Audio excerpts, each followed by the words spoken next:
Middle ఈస్ట్‌లో tensions పెరుగుతున్నాయి. So, మనం ఎక్స్‌పెక్ట్ చేసిన దానికంటే చాలా దారుణంగానే పెరుగుతుంది. సో, మనం ఇప్పుడు ఈరోజు చూస్తుంటే స్ట్రెయిట్ ఆఫ్ హార్మోస్ క్లోజ్ చేస్తామని అనౌన్స్ చేశారు. అది గనుక క్లోజ్ చేస్తే 70% ఆఫ్ ది ఆయిల్ రిజర్వాయర్స్ మనకొచ్చేదన్నీ క్లోజ్ అవుతాయి. అదొక గనుక క్లోజ్ అయిందనుకో మన ఇండియాలో ఇంకా ఆయిల్ దొరకడం చాలా డెఫిసిట్ అవుతది. సో, మీరు యాజ్ సూన్ యాజ్ పాసిబుల్ ఈ వీడియో చూడగానే మీరెళ్ళి మీ టూ వీలర్ కానీ, ఫోర్ వీలర్ కానీ ఏది ఉంటది ఫిల్ చేసుకోవడానికి ట్రై చేయండి. అండ్ సెకండ్ మోర్ థింగ్, ఏవైతే మనం ఫోకస్‌లో ఉంటాయో స్టాక్స్, అది నేను మీకు కింద కామెంట్‌లో పెడతాను. మీరు ఆయిల్ అనగానే ఐఓసీఎల్‌లో కొన్నారనుకోండి పప్పులో కాలేసిన వాళ్ళు అవుతారు. సో, ఎప్పుడైనా ఆయిల్ ఎక్స్‌ప్లోరర్ స్టాక్స్ కొనాలి. ఆయిల్ మార్కెటింగ్ కాదు.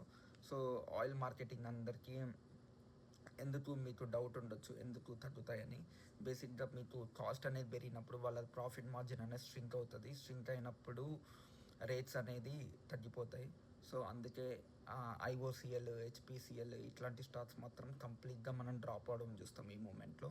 అండ్ ఏ స్టాక్స్ ఇంక్రీజ్ అవుతాయో కూడా నేను మీకు డిస్క్రిప్షన్లో క్లియర్గా పెడతాను. And next gold and silver, and then దాని తర్వాత లాస్ట్ షిప్పింగ్ స్టాక్స్.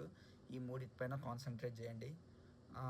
కొంచెం ఫోకస్ చేస్తే మనము ఈ టైంలో కూడా మనీ సంపాదిస్తున్న వాళ్ళు కూడా ఉంటారు.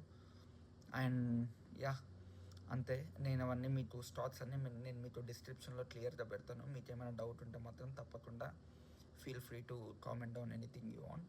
అండ్ ఇక్కడ వరకు కనుక వస్తే మాత్రం జస్ట్ కొంచెం వీడియో సపోర్ట్ చేసి కొంచెం సబ్స్క్రైబ్ చేసుకోండి అంతే.